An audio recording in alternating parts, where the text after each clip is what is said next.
He has seen this photograph for the first time and he has never seen this girl.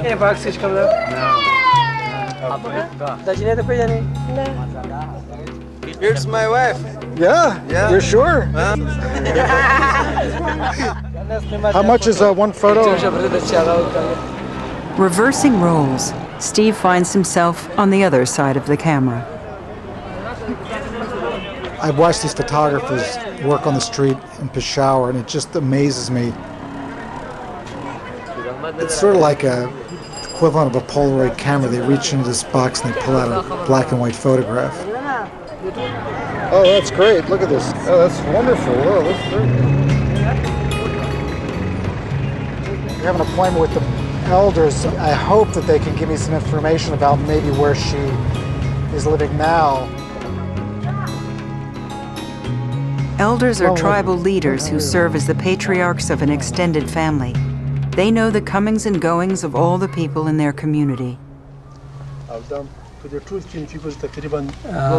Farooq says, for the last 3 days I have been looking for this girl. He's one of the elders in the camp. Yeah. Fida Muhammad. Fida Muhammad. And he's going to help us. Let's give him this. Steve has been working in Pakistan for 24 years. With each visit, he always finds time to catch up with his old friend Salam. Were you wondering where I was? In fact, I wanted to call you when I saw you on National Geographic. What was that? That was about good 4 or 5 months back. No kidding. In Singapore you were in some place like there, and you know. You mean it was on in the magazine? No, it was on the television. Oh, the television, I see. You were alive. Yeah. And I was telling my kids, my son, in fact, that is Steve, I know him. Is that, yeah. And in fact, the other way, I was talking to some Germans because everybody's taking that photograph. Which photograph is that? The cover of the National Geographic. Oh, right.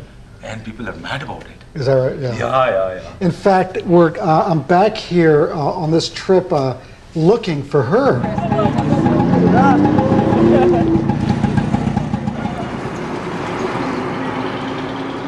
While investigating, Steve cannot resist the temptation of looking through his lens. He's found a young girl with striking eyes who reminds him of the anonymous girl from his past. I like just to discover things around me, and I like to look for people who I think have an interesting story to tell on their face. I want to just try and understand who they really are. So I often take them off the road or off the sidewalk into a shaded place so that I can really look into their eyes. I want their eyes to be open and relaxed. In fact, I want their face to be relaxed. I want them to be at ease. And I want the story, their story, to be revealed in their face. It was a fleeting moment just like this that created the timeless image of the Afghan girl.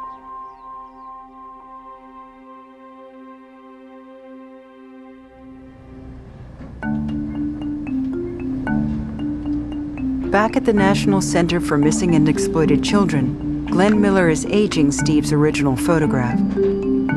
What I'm doing here, I'm experimenting with lowering the eyelids slightly to give it a more mature look, in my opinion, with shadowing here with some darkness under the eyes. Here I'm adding weathering to the skin as a result of damage from the sun. Glenn changes the original lips to what they might look like today.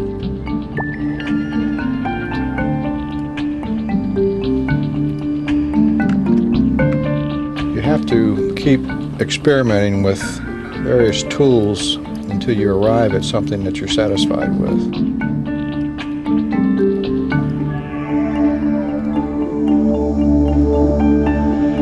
What I'm doing now is morphing from the original picture into my final age-progressed image. Back in Peshawar, Steve receives good news. The teacher has been found. This is really an exciting moment because finally, after 16 years, I'm going to be able to find out what happened to that young girl. Perhaps she's back in Afghanistan, maybe she's married, maybe she has a family. Can't wait to find out what her fate was. Assalamu alaikum. How are you? After 17 years, Steve is standing face to face with the teacher who allowed him in the tent school that day. 1984, I was wandering through Nasrabad camp, and there was a tent, and I remember you being the teacher, and I was thinking the best chance to locate this young refugee girl would be to find you. I wanted to show you the picture of this girl and see if you can remember her face. She's willing to help, but she must have seen thousands of faces through the years. Does she remember Yes, she this remembers girl? the girl, She yes. does. Okay. A teacher is offering to take us to the school. The school is still there. She recognizes the girl's face, but has no idea where to find her. I asked her if they will be having a record of that period. Okay. And she said it's possible. Maybe she will show us the record. Okay. Together, they return to the very spot where they both met the Afghan girl.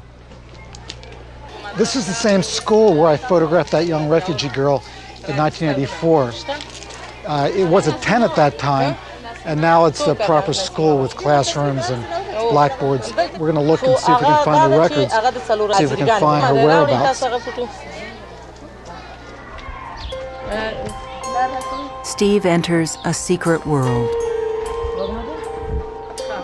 A rare look into innocent faces. Each has the desire to improve her young life, to lessen the odds of an uncertain future. Yet half these girls will not complete their education. Some will not survive to become women. But despite their desperate circumstances, they have hope. For Afghan refugees, education promises a better life.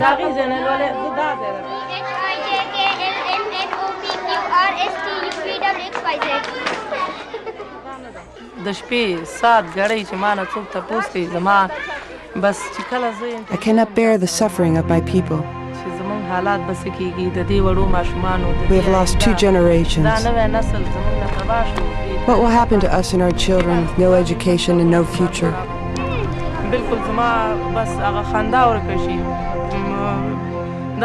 I've cried so much, I've damaged my eyes. It breaks my heart.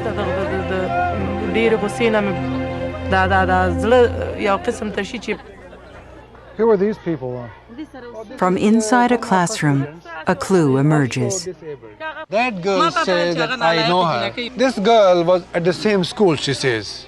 This girl was at the same school, but she was very small at that time. Yeah. And she said that I know the family. The girl and the teacher agree to help Steve find the family. Rumor has it the girl has moved away, but a relative is still in the area. In Nasrabad camp, there are few phones or addresses. It's such a maze that only the people who live here know their way around. The girl takes the teacher from house to house, searching for any information that may help them find a family member. Eventually, they discover it's the mother who lives nearby. As she approaches, she's suspicious of the large group of people searching for her. But when she's shown the picture, she recognizes the girl in the photo.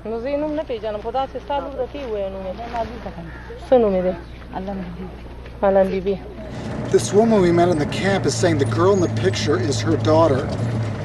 We've gotten 4 different names today and 4 different leads, but I think this is the best one. Her daughter's name, she's saying, is Alam Bibi. It means girl of the world. It couldn't be a more perfect name for this girl who has represented the plight of the Afghan people for the past 20 years.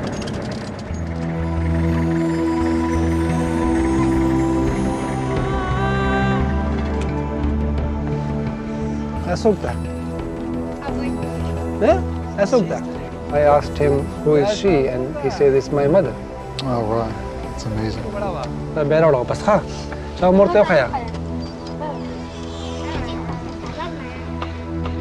I gave it to him to show it to his mother. So soon we'll find out if she's the same girl. There's about a square-inch crack in the door, and I actually saw her through the door. And if that's not her, it would be some kind of a miracle, because through the door I saw her. The teacher says that I have now met her, and she remembers me. She told me that you were my teacher. Right. One problem, her husband is at work, and without his permission, no man may see her unless he's family. Oh, this is unbelievable. Yeah. We have to wait until tomorrow, huh?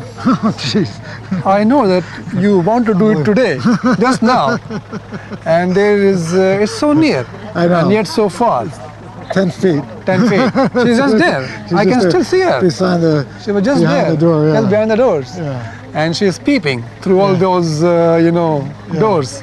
But unfortunately, you're not allowed. Yeah, right. There are cultural constraints. Yeah. Okay. Well, let's. We have to work. Yeah, with what we, through the system, culture, Sure, absolutely. Yeah, we don't want to spoil. Yes. Okay. Well, let's be back here sharp at 9 o'clock. I'm very hopeful now. Yeah. Steve, don't be impatient. Okay. Wait for just one more night, after having waited for 17 years.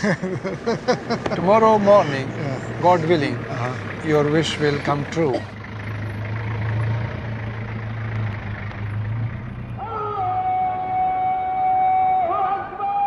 After all these years, Steve must wait till tomorrow to see Alam Bibi, perhaps the woman behind those eyes.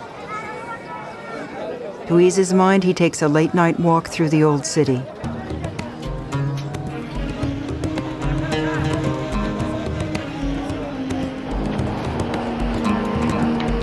Assalamu alaikum. I always love to get a shave when I come to Peshawar, because after the shave, they'll give you a wonderful head massage. So he's been shaving since he was, what, 11?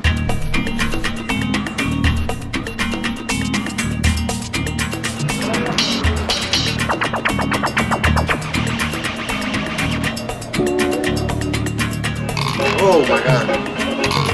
Oh, I think I'll pass on that.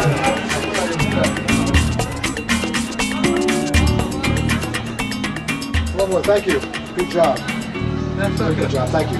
See you next time.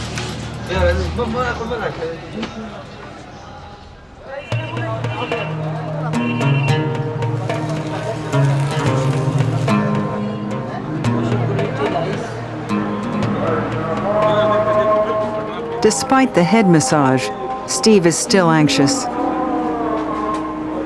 He cannot escape the image of the Afghan girl.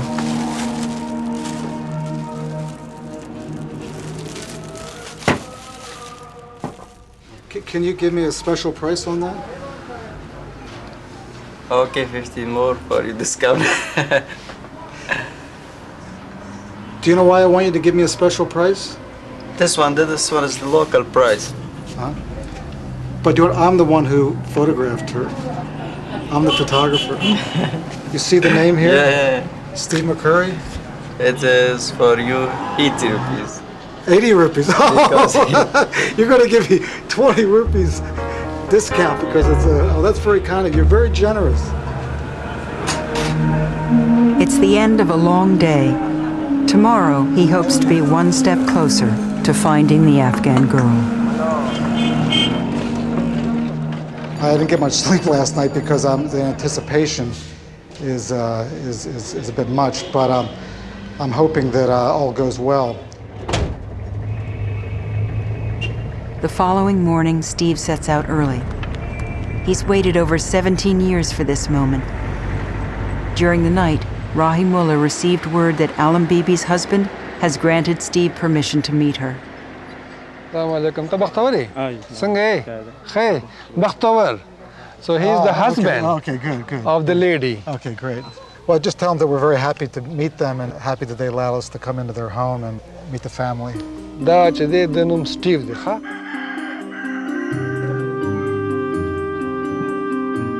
I think we can just sit there and wait for her. Okay, great. Okay.